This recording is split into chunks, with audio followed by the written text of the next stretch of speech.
out, please. No, Hannah, give it back. Hey, figure that out over there.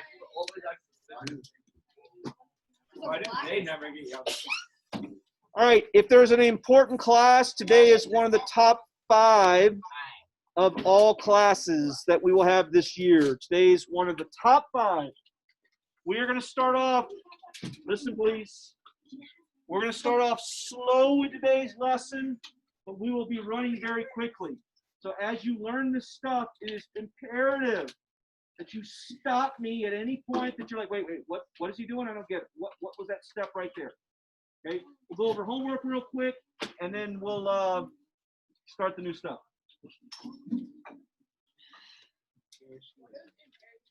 Imperative means it is essential. It must be done. It is an imperative that you never, oh, I shouldn't say this. I had a friend who literally, oh, I can't say this. Say it. You already said Somebody dared him to, no. Say it. Somebody dared him to lick a wall socket. Nobody knows what that is. These. No. An outlet. You're so. Hey, no joke. No joke. He will kill you. $20, I'll do it right now. No, he didn't die. He got a permanent scar on his face. For what? What did he do? He licked a wall socket. I will not be talking about this. What? A wall socket. A wall socket. I have one of my outlets. Because a lot of times kids are under the influence of their friends and they can do it. Or they're just under the influence. Wait, or they're just under the influence. No, this kid was not that. All right, quiet please so we can get going. Bird speed. Someone had bird speed. All right, let's cease the talking so we can do some work here. All right, any questions on 21 through 30? All right, grade your papers. Grade your papers. Here we go. Number 21 is 8. Number Okay, 22. quiet please. Number 22 is 1 over 7. Number 23 is 3. Number 24 is 5. Number 25 is 2a. Number 26 is 3m. Shouldn't it be 3m squared? There were 2 m's on the top. There were 2 m, or 1 on the bottom. You'd be left with 1 m on the top. Number 27 is negative z to the third, negative z cubed. Number 28 is negative a cubed, or negative a to the third. Number 29 is negative x to the 8th. Kristen, I'm still waiting on you to tuck your shirt in. Number 30 is t squared. T squared. Rowan, check your work. All right, put how many you missed on the top. And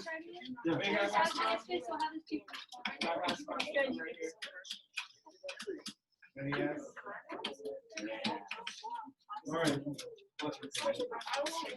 All right, everyone needs to stop talking, look forward.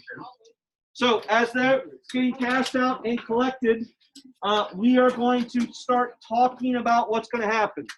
I'm not joking. Like the other stuff, I mean, you saw, well, you may not have seen power to power, but you saw exponents in pre-algebra. You saw variables in exponent. You did not see what we're about to do last year in pre-algebra. So this is, you've never seen this before. Friday, we're not doing anything but career day, the whole day. So you don't need to bring academic stuff to class unless it's something you want help from a teacher.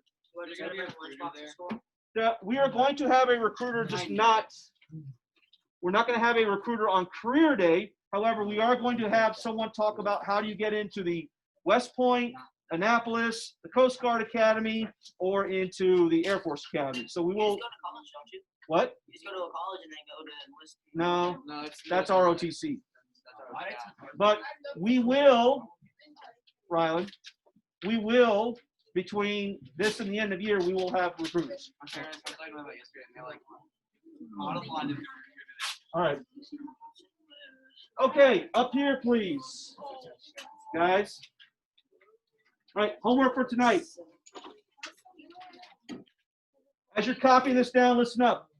So you have heard me, those who have me for two or more years, you've heard me talk in the past that there's 4 words that we speak in math, okay?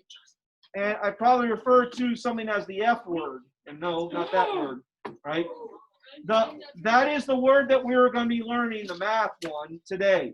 Hey, fractions are, yeah, we are literally going to do fractions today, but the F word in math is not fractions, okay? It's another word that you've never done before. From now until even through geometry, you're going to be doing this. The teacher is going to say, do this to the expression, or do this to the equation. Porter and Chris, you guys aren't paying any attention. Okay? You're going to have to know what to do. Some kids take to this like a duck to water. I mean, they pick this up really quick. And they're really quick, and they can do this in their head very quickly. Other kids need time to look at it, to actually do the process. If you're one of those quick, speedy kids, I just ask you to resist the urge to blurt out the answer until you kind of get the feeling like, okay, I paused enough, I can't hold it back any longer, here's the answer. Okay? If you're quick on the gun, you can get the answers really quickly. Hold off on yelling out the answer. That allows the rest of us to give it some thought. I will have students that will be amazingly quick at this. This is one of many lessons on this thing that I'm about to teach. Many lessons. We're going to do a whole chapter on it, right? This chapter. And then we'll come to it again at the end of the year, right? We get to Algebra 2. Geometry is used a little bit. We get to Algebra 2 and pre-calculus. It's used almost every day, what we're about to do. You've never done it before. So it's I don't want to say it's a new form of math, right? But it's a new application of math. And it's one of the 4 fundamental functions of math. And I don't mean add, subtract, multiply, divide. Okay? Yeah.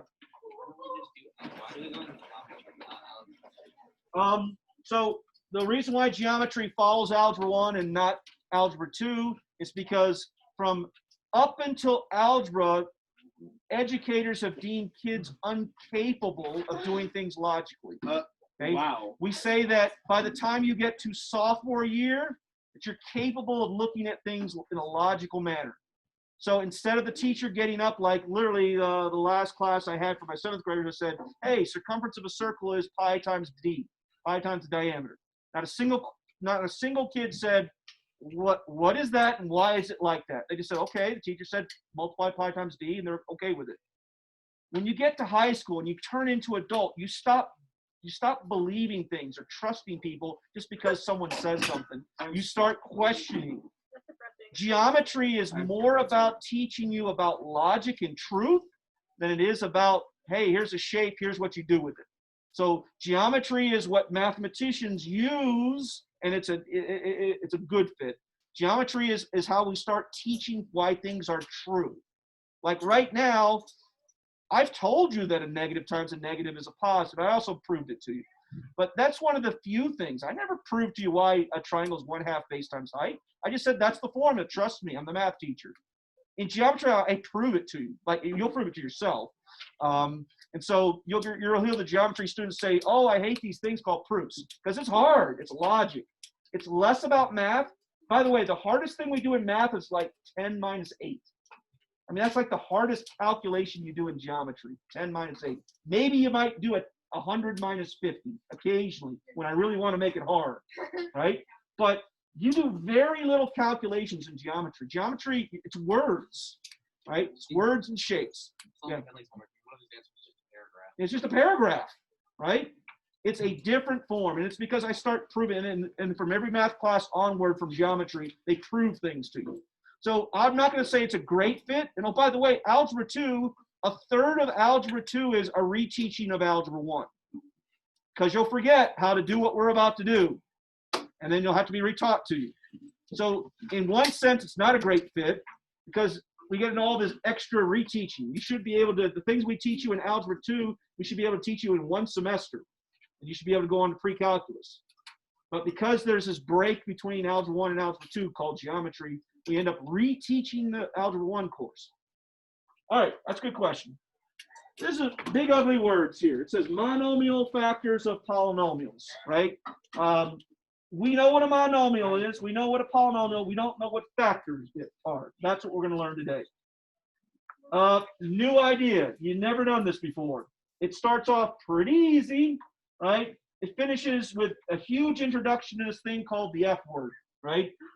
It is easy. It's not challenging, but it looks messy and hard, okay? If you pay attention, you'll be fine. I give a speech every day now. If you don't pay attention, you're not going to get any of this. It's way too complicated. But trust me when I say it, it's still easy. It's not that bad, okay? All right, so new idea number one, okay? We know that if I gave you a fraction 18/6, if I said, well, what's the answer, you would probably, what's that process called? Agreed, but it's called, somebody said over here, reducing the fraction, right? So we were reducing, yes, it involves dividing the numerator and the denominator by a common factor. Factor, that is the F word. We're going to reduce this fraction by a common factor. We would say we would divide the top and bottom by the biggest number that goes into both 18 and 6, and that's 6 in this case. We get 3. Okay? You already know that. Further, this is what we've been doing. I can give you a polynomial in fractional form, monomial divided by a monomial, and you can reduce that fraction. This is what you just did, by the way. So what do we get? But what happens to the x's? They cancel. And then 18/6 turns into 3. Now you've done this, but what I want you to realize is even though what you did was you said x divided by x cancels and 18/6 reduces, what you really divided top and bottom by was 6x.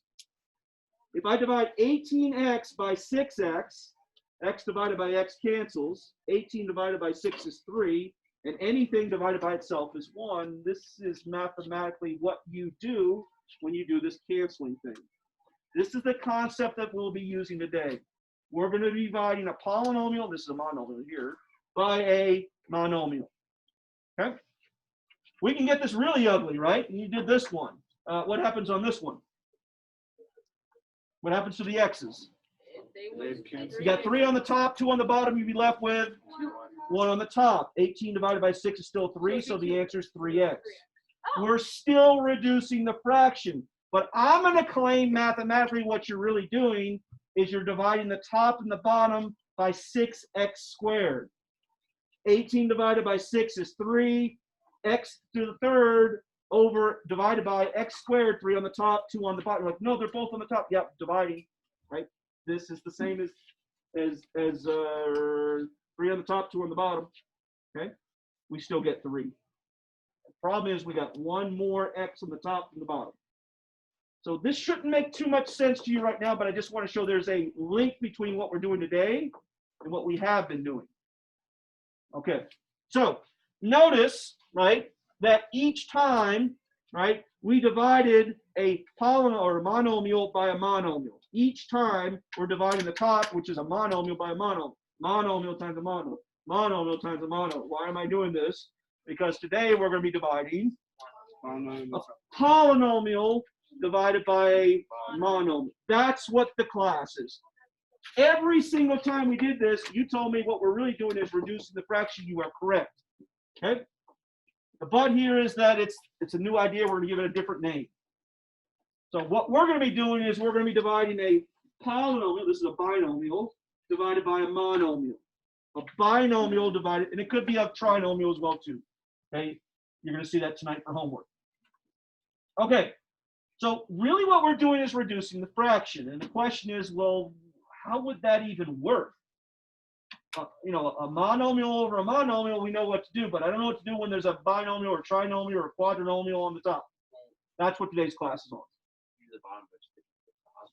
Wouldn't you just divide everything by 5? Wouldn't it just be m plus 7? Okay, so sometimes in math, it clicks with some people because they see, you know, they're able to apply things that they've heard in the past, and he's absolutely right. That's what we will be doing. Very good, Robert. All right, so I didn't even have to ask you to think about it because Rylan already got this figured out. For the rest of you, I'd like to explain it this way. These are not the same problems. I'm just going to explain what we're about to do or why what he said is true. If I gave you this fraction, what would you do? Okay, 6 plus 10 is, and 16 divided by 2 is. I'm going to show you this in a different way. and it Please kind of don't make it explains what hard. he said. I'm not.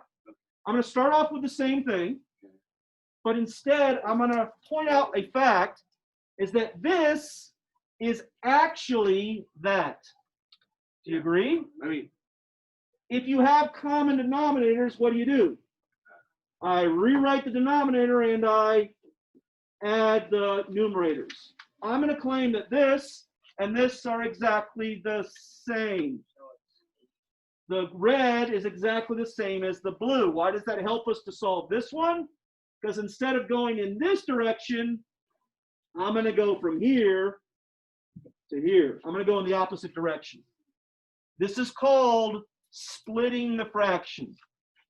In other words, I take a thing that has a polynomial on the top and a monomial on the bottom, one thing, and I split it up into two separate fractions.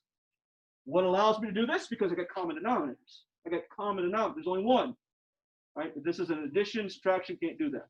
Okay? So I'm going to call what's called splitting the fraction. So how am I going to reduce this sucker right here? I'm going to split the fraction. Watch what I do. Okay? I'm going to split the fraction. So previous one, how do you split this into this? You take the bottom and you give it through division to everything on the top. This is what he said. He said, why don't we just divide everything by 5? Well, why did he divide everything by 5? Because 5 is the denominator. He split the fraction. He just didn't know he was splitting the fraction. So how does the mechanics work? When you have a polynomial divided by a monomial, you take whatever's on the bottom. Eventually, we'll have variables too. And you write everything on the top over the thing that's on the bottom. I'm splitting the fraction up. So watch me, split the fraction. I take that part, I write that. Plus, I take the second thing and I write that. You see what I did? Now the claim is now you can reduce this because this now looks like last night's homework or the last couple nights homework. And that looks like a couple nights ago homework. What do we do on the first fraction? Okay, what happens? Okay, the 5s cancel on the first one, you're left with, and on the second one, +7. this turns into m plus 7. Easy. I thought you said Yeah, that's a proportion. Remember, this doesn't have an equal sign. It certainly does feel like that, though, right? All right, we got to see this a few times, right? All right, so let's see this again. When you have a polynomial over a monomial, you do this thing called split the fraction. So what do? I take everything, every monomial in the top, one at a time, and I write it over the denominator. So the first thing I'm going to write, and this is called reducing, by the way. Take that, and I write it over that. Minus this over that. Okay? See what I did? And then you reduce each one separately. 26 over 13 turns into 2. What happens to the v's? Okay, so on the first fraction, you're left with 2u. 2u. Right? Yes? Minus second fraction, 39 divided by 13. And the v's. And you're just left with minus. There you go. Okay? This is called splitting the fraction. What are you really doing? I'm reducing the fraction. If I showed this to 7th and 8th graders and I say reduce that fraction, it had no clue of what to do. None. Because they would start crying because that's an ugly fraction. So was that easy or hard? That was easy. It was easy. All right. So on this one. So let's do one. Here we go. So this is box 1. All right. This is as easy as it gets. Hey, polynomial or monomial, we split the fraction. You can only do this if that is one thing all by itself. So this is right. Well, let's just walk through it. All right, so the first thing I do is, when this is really called reducing, although we'll call it splitting the fraction. Okay. I take that and I write it over 3. Okay. Plus 9 over 3. Now we reduce. First fraction reduces to 2a. And the second fraction reduces to 3. And there's a plus in between. So we had 2a plus 3. I did it right. That ain't too bad. Julie, yay, nay? You should know your multiplication. Yes, no? Okay, you can nod your head, yes or no. Okay. All right. Questions, anybody? All right, that's an easy one. Let's do a more complicated one. All right, box number 2. Polynomial over monomial. We split the fraction. Well, technically, we're reducing the fraction. We take the first one, write it over the denominator. Okay. Take the second one, and oh, by the way, it's going to be a plus. Write it over the denominator. Now, just so you know, it's not always going to be like perfectly divisible. You might wind up with a fraction. If it was 12 over 8, you'd wind up with a fraction. This one's 12 over 3. Well, that's nice because it turns into a 4. What happens to the y's? They cancel. So you're left with 4x. We okay? All right. Up here, please. Oh, I got 5x. Plus 27 divided by 3 is, and the y's. So you're just left with plus 9. Here we go. Now, this isn't the F word, factoring, right? This is just reducing the fraction. We'll get to the F word here in a second. All right. So box 3. I'll give you a 20-second head start, and then I'll work through it. Julie, can you get at least one of these done, please? Yes, you can. I need a multiplication. Yeah, you do.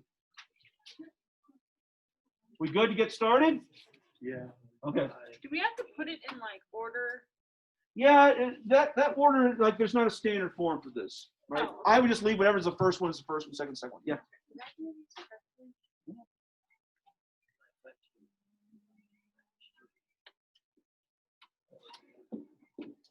The entire class. Yes. thought you I only looked at one, the very last one. And that's the most complicated one. Okay, so I said I'd give you a 20-second head start. Let's see. I split this fraction up.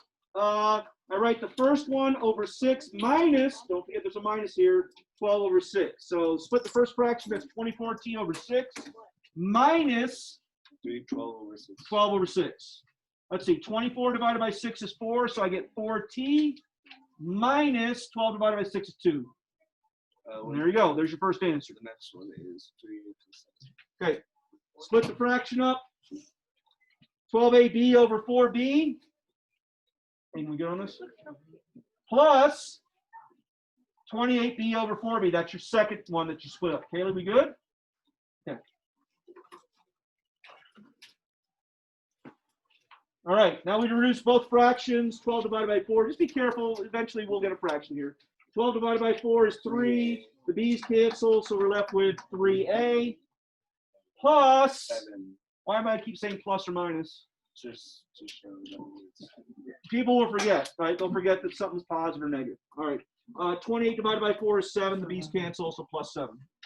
Confident? All right. Not confident, anyone? All right. Moving on. So the more challenging ones, just have, instead of a binomial, maybe it's a trinomial. Instead of everything being positive, then it's got some negatives involved. Okay. It's still idea number 1. So look, 1, 2, 3, trinomial. Oh, bunch of negatives floating around. So be careful with negatives. Remember, positive divided by a positive, positive. Same sign's positive, opposite sign's negative. Chris? The last one was 5. 24 divided by 6 is 4. No, it's 5 2. No, it's not. It is. Chris? It's not. Sierra. Did I miscount? 24 divided by 6? I must have miscounted. 30 divided by 6 is 5. Oh, okay. All right. If that's our only problem, we're in good shape. All right. So this one is just uglier. Hey, check it out. It's got multiple variables. It's got a trinomial instead of binomial, but the process is no different. We split the fraction up into 3 things, so don't panic. I'm not going to draw those little boxes anymore. I'm just going to write what it turns into. How many people are already skipping that and just doing the whole thing in their head? That's what happens, right? Just be careful, right? Minus over a minus. Ooh. Minus. So what some people will do, thinking ahead, right, is they'll just put a plus and get rid of the negatives on the second term. And a positive over a negative. Okay. Generally speaking, 2 weeks from now, no one will write this out. They will just write the answer. They're just doing all that stuff in their head. 3 divided by -3 is -1, so a minus. There's 4 on the top, 2 on the bottom. You'd be left with 2 on top. So negative x squared. Negative x squared. Yes? A negative and a negative turn into, so this is going to be plus whatever that reduces to. 9/3 reduces to 3. 3 on the top, 2 on the bottom. We'll be left with, and that y there, no friends, right? Don't forget your y. Positive and the negative would turn into 6 divided by 3 is 2 on the top, 2 on the bottom. They would cancel. You'd be left with y2. right. So and that 2, right? So -2. What? So That's would wrong. would I be All right, there's a mistake. That should be a 2, not a 3. because So actually, me and Rowan should get points. Well, I know. I caught my mistake. So. No. Me and Rowan did the problem. So Yeah. you you can call it out though. No. You rather do the drawing. Yeah. Yeah, but you didn't see what my answer was until I. Yeah. All right. It was So that should be a 2. Mary. -2. Sorry. Okay, we good? Yes. Oh, by the way, this is the 3rd year I've used these slides, and I didn't catch it the last 2 years, and none of my other students did either. So say if you could like save it at the same like letters 6 Yeah. you could still do the problem from there. Yes. Okay. I get it right. One more. Box 4. All right. Life's a little bit easier. More positives here. Bigger numbers, right? So we split the fraction. Let's see. The first term over the denominator plus second term over the denominator minus the third term over the denominator. What's on the 11s? We like 11s. 33 divided by 11 is 3. 3 on the top, 1 on the bottom. You'll be left with 3 on the top. So y to the third. So 3y to the third. Plus 11s would The cancel. y to the second. Y to the second. Oh, you guys are just way fast now. Y to the Minus y. 4y. 4y, and we're done. Okay. All right. Yes? So we move on to factoring. Yeah, factoring is it can be the butt kicker for some. Julie.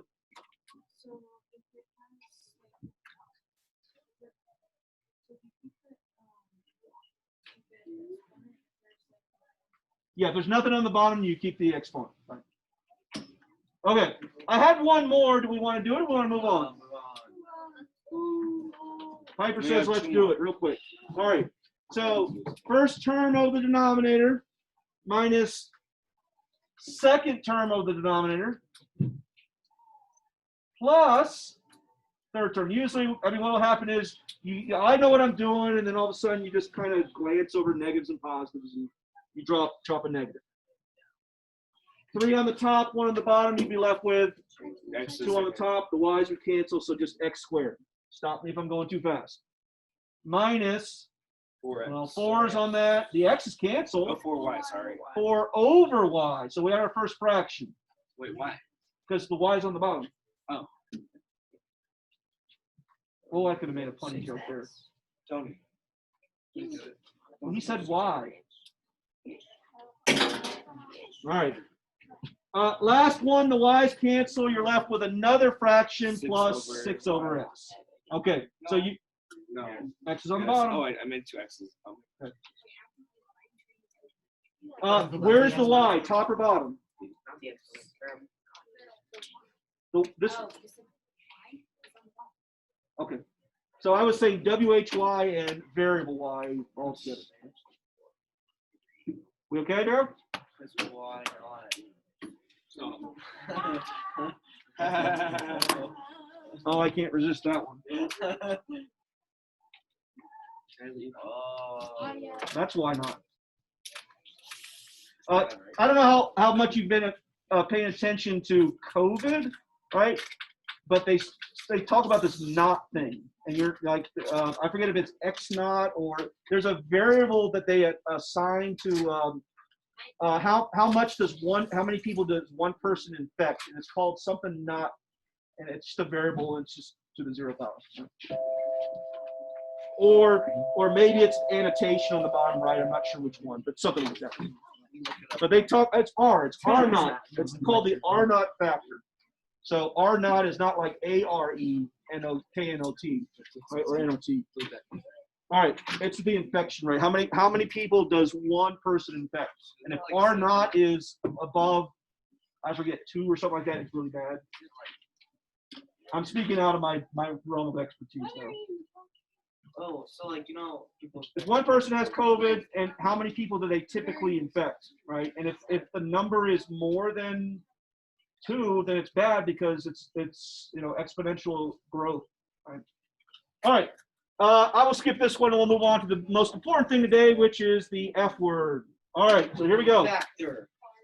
So catching me every time. You're like the F word. there are 4 main things that we do in math, right? They're the special words. And generally speaking, by the time you get to Algebra 1, you know 3 of them. You don't know the 4th one, okay? The 3 words that you are already seen before, maybe you know these, maybe you don't. Simplify. Simplify just means do the math. I will give you something like this, and the instructions will say simplify. All it means is do the math. 2 plus 4 is, you just simplified that expression. The second special word is called solve. Now, people will say, well, do you want me to solve? You don't solve expressions. You solve equations or inequalities. So when you solve an equation or inequality, you are finding the value of x that makes that equation or inequality true. So when you solve this, by the way, what's the answer? Right? We say x equals 5. That is the value that makes, for x, that makes that equation true. That's solve. So it simplifies, solve. The third word is called evaluate. Math teachers love to say plug and chug. Plug and chug means, Chris, is I give you an expression, 2x plus y, and I tell you what numbers to plug in, that's the plug part. For x and y, you plug it in, you see what you get. Okay? Plug, and you chug through the calculation. The last one is the F word, which you haven't done before, and it's called factor. You will be factoring from now until the last time you take a math course. You just don't know what it means. It's huge. It's big. It's how we solve from Algebra 1 onward. It's how we get to solutions. Okay? It doesn't mean any of these, though. Okay?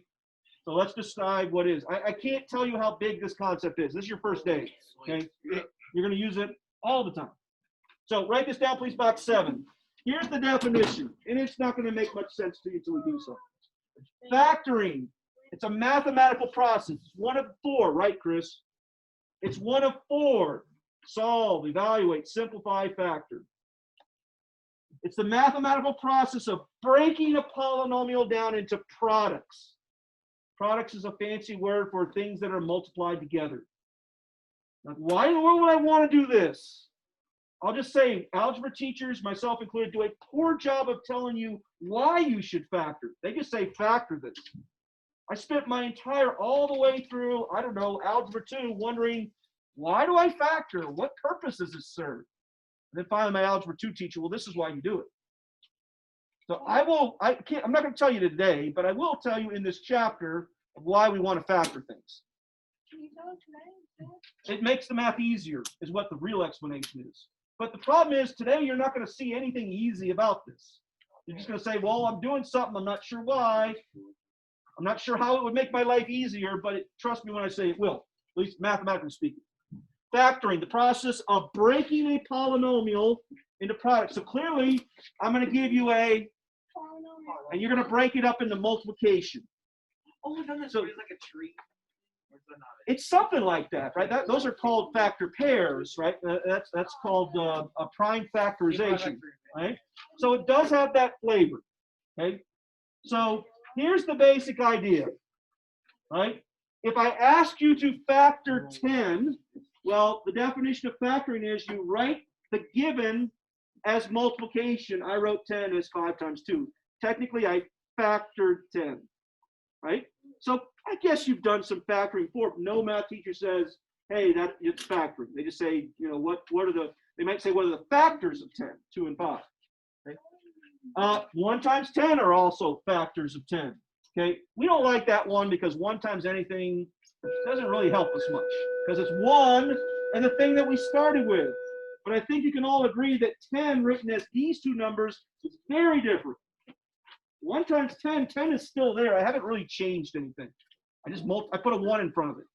But now writing 10 as 5 times 2, it's very different. And it's this very different thing that, oh, you're going to have to hold on this for a couple of days, a couple of weeks actually, that this is actually going to turn out helping us out. Okay. So that's what's factoring.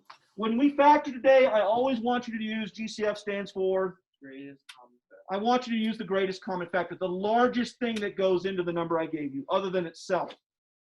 Okay? All right. That's what we're about to factor. So clearly it's not as easy as 10. So this is going to look challenging at first. It's going to look like that. But factoring actually is more like that. That's still big. And I think that, well, maybe most of us could solve this. Wait, how is that? That's easy solving, right? So the point I'm trying to make is many kids think of factoring as that, Okay. when in fact factoring is like this. Really? Still requires a little bit of work, but not much. All right. So I'm going to factor this. You ready? I'm going to factor that. So there are steps, but first off, I want to point out that the numbers that are attached to the variable, you remember the names? Base. No. Coefficients. So we say the numbers attached to the variables are called the coefficients. Important here for a second. I'm going to use that word. So to factor polynomial, it has steps. And at some point, we're going to write these steps down. So step number 1 is you're going to factor the coefficients. Here's what we do. We look at the numbers, 5 and 10, and we say to ourselves, Julie, we say to ourselves, what goes into 5 and 10? 2 does not go into 5. What goes into 5 and 10? 5. We pick the largest number that can go into both. What goes into 5 and 10? Easy, 5. Okay? So we look at the coefficients. We say, what's the biggest number that goes into both? It's 5. Now we look at the variables. This is harder. The question is still the same. What goes into both x squared and x? Here's the answer. You pick the variable that has the least power. What goes into x squared and x? X. So I write an x next to it. Step 2, I factor the variables. Right? Now, we're eventually going to get to where we have multiple variables, so you may have to do this multiple times. We do the x's, and we do the y's, we do the z's, however many variables there are, one at a time. We write that variable to the lowest power that's given. The lowest power that's given is x. Okay? Step 3, we put an open parentheses. Step 4, hardest one. One at a time. What times 5 is 5? You write 1. What times x is x squared? Right? What's that say? We put a plus. And then we repeat it for this. What times 5 is 10? Okay. I put a plus because there's a plus there. What times x is x? It's not 0, but it is. So do I need to write 2 times 1? So we leave that off. And I'm going to claim you're done. If we did the distributive property, now guess what you would get? I would get that. So in reality, factoring is the distributive property in reverse. Right? If I ask you the distributive property, you'd get this. If I ask you to get that, well then you got to do this thing called factoring. So there's your first one that you've ever seen for factoring. We're going to do as many examples until the bell rings. Okay? Tonight for homework, that's what they're going to have you do. Okay. So that's this factor. Yes. Well, then you one variable at a time. We're going to do something. All right. So it's just the distributive property in reverse. Here we go. The process. Step 1, you look at the coefficients. 6 and 10. What goes into 6 and 10? Now I want you to remember what I said at the start of class. I said there's going to be kids here that get this like that. There's going to be other kids that takes a bit of dwell time, right? So what goes into 6 and 10? 2. So I write a 2. Right? I look at the coefficients. I say, what's the largest number that goes in? It's 2. Now I look at the variables. X squared and x. I look at the variables. Step 2. Right? I pick the one with the lowest power. X squared or x, which one am I picking? So I put an x there. Open parentheses, step 3. Now, one at a time. What times 2 is 6? What times 2 is 6? 3. So I write a 3. What times x is x squared? X. So you're doing that thing that we did last chapter in your head. What times x is x squared? Well, x times x is x squared. This is the hardest part, the variables. The coefficient's not too challenging. All right, this says, so I'm going to put a minus. What times 2 is 10? You can also think of what times 2 is negative 10. Negative. So either way, whichever explanation makes you happy. You either put that symbol, and you say what times 2 is 10, or you say what times 2 is negative 10. Either one's fine. What times x is x? 1. Well, I don't need to put a 1. I just close the parentheses and I'm done. Right? How could you check if this is correct? You do that. Distributed. I just use the distributive property, and I should get back to what I started with. So the big question, I said I'm going to do a poor job of it, is why in the world would you do this? I mean, my algebra teacher would do, shut up and just do the work, right? It does require some meaningful explanation why you would do this. I just won't give it to you today, but trust me when I say I will give it to you. All right, so distributive property in reverse, that's how you check it. All right, box 8, here we go. 8 and 20, biggest number. 2. Is it 2 or 4? 4. It's 4. Oh, yeah. Make sure you're doing this. Make sure you're doing this. Oh, you already did it. Good. I think I got it right there. All right. Do you have 4 as the No, I number? have 3. 3 doesn't go into 8 or 20. Wait, I got 2. Yeah, 2 does, but it's not the greatest common factor. So I want the biggest number that goes into everything. That's 4. Okay. So we write a 4. I said we look at the variables one at a time. There's just x's here. Eventually, we will get to where there's an x and a y. We pick the one that's the smallest number. So 4x So, squared. so what's the smallest one? X squared. So we write x squared. What number goes into 8 and 20? The biggest number. Okay. We okay with the x squared? Typically, it's the variable that causes the issues. Once that's done, you put an open parentheses, and you do this one at a time. What times 4 is 8? 2. What times x squared is x to the third power? And it won't always be just x to the first power, but in this case it was. So let's see, we got 2x. And if you want to stop right there and just say, does this times this equal that? That's a check step. Plus, what times 4 is 20? And what times x squared is x squared? Well, 1, we don't need that 1. So why isn't it x squared? Why isn't it 2x squared? Because think about it. If it was 2x squared, then 2 plus 2 equals 4, not 3. Yeah. Could you do 4x and then 2x squared? Right, but once again, you want to pick the largest thing that goes into everything. So she was saying, could I just make this a 4x, and then that would make that a squared, and that would have an x. Well, notice there's still an x left in here that I can factor out. Okay? Yeah. Why is it 4x squared? Okay, what's the biggest number that goes into 8 and 20? 4. Okay, so 4 is done with. I want the biggest variable that goes into x to the third and x squared. It will always be the smallest one. It will always be the smallest one. So there's not thinking involved here. There's thinking in the next step. You just simply look at, oh, I got an x and an x, write the one that's smallest. And by smallest, I mean the exponent, which one's smallest. Okay? So this will always match one of the variables. Always, the smallest one. And then we get to where there's multiple variables, and then you got lots of stuff going on there. Okay. Hey, trinomial, nothing changes. Okay? But this one's weird. Check it out. On the previous one, I got an x and I got an x. Yes? On this one, I got an A and no more A's. Oh, I got a B, but no more B's. The process doesn't change. 15, 25, 20. Give me the biggest number. Rowan, show me his hand. Yes, it's 5. Hey, this has an A, but this one doesn't. This has a B, but none of the rest of them do. So in other words, there's nothing to pull out that they all have in common. Hey, they all have in common a 5. Previous problem. They all have in common an x. If they don't have something in common, you don't pull it out. Okay? So the only thing that all of these have in common is 5.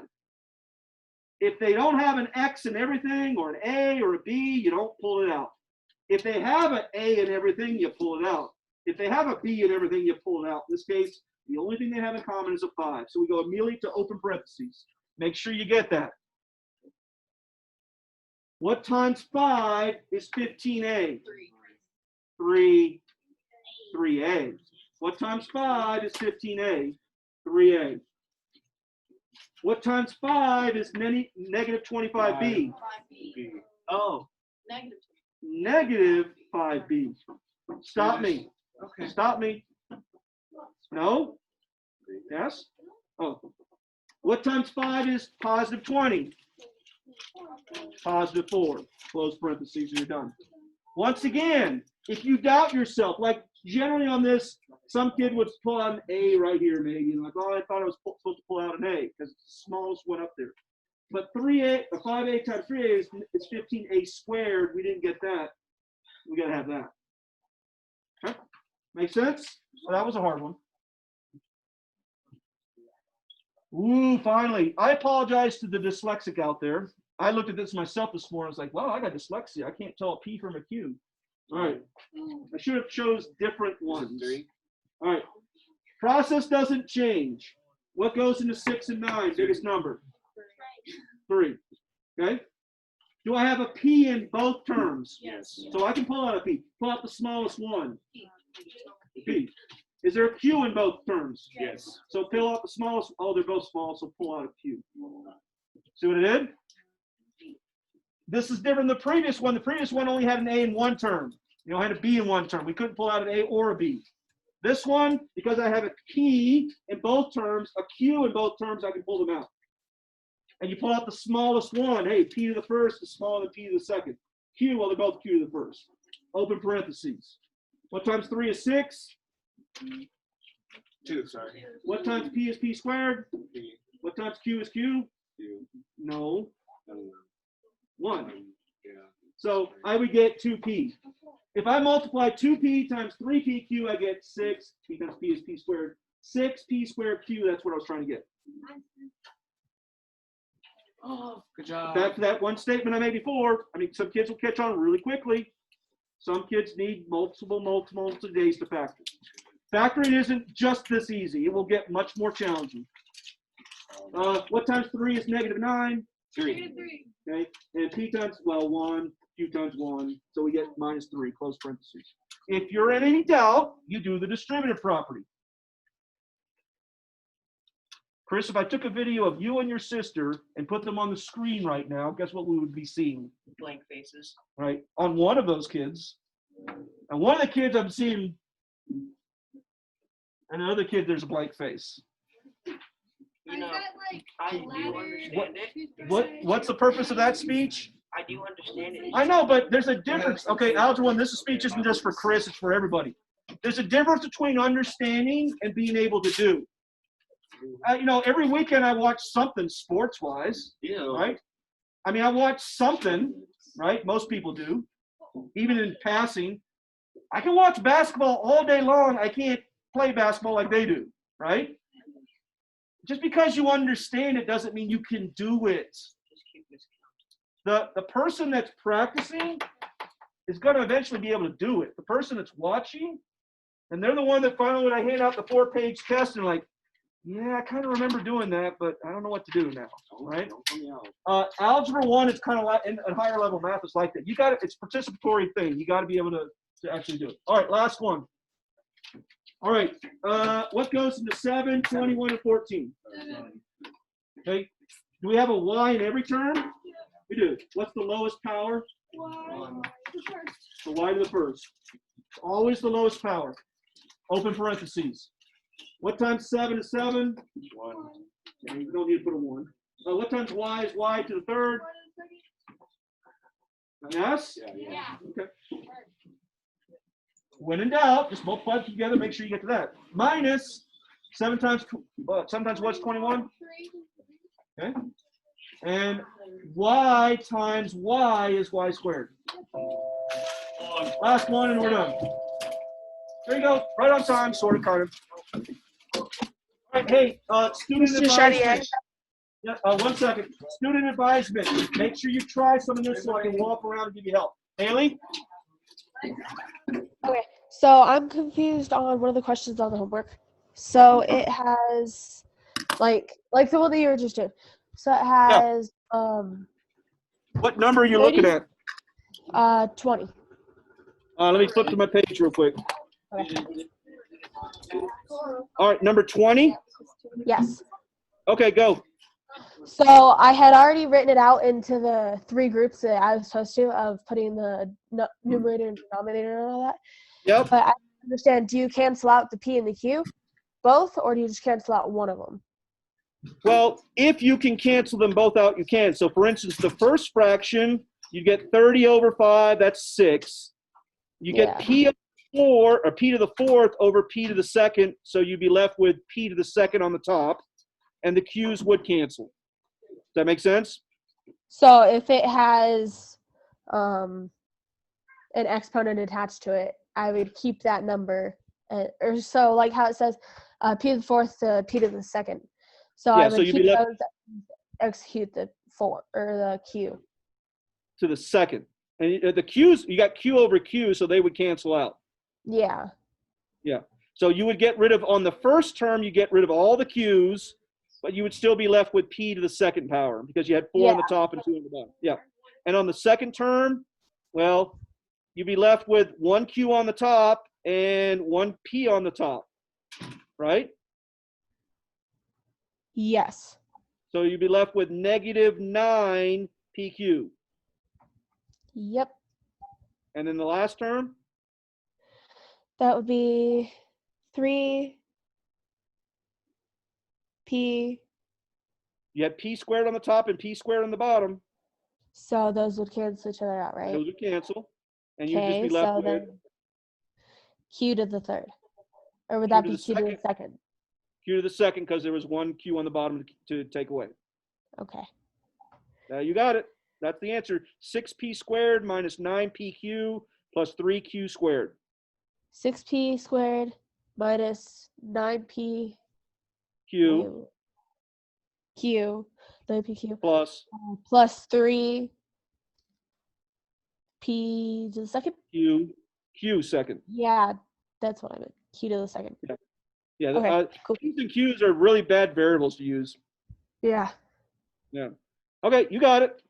Yep, that's all I needed help with. That's the only thing that I was stuck. Sweet. I will see you tomorrow then. Yep, see you tomorrow.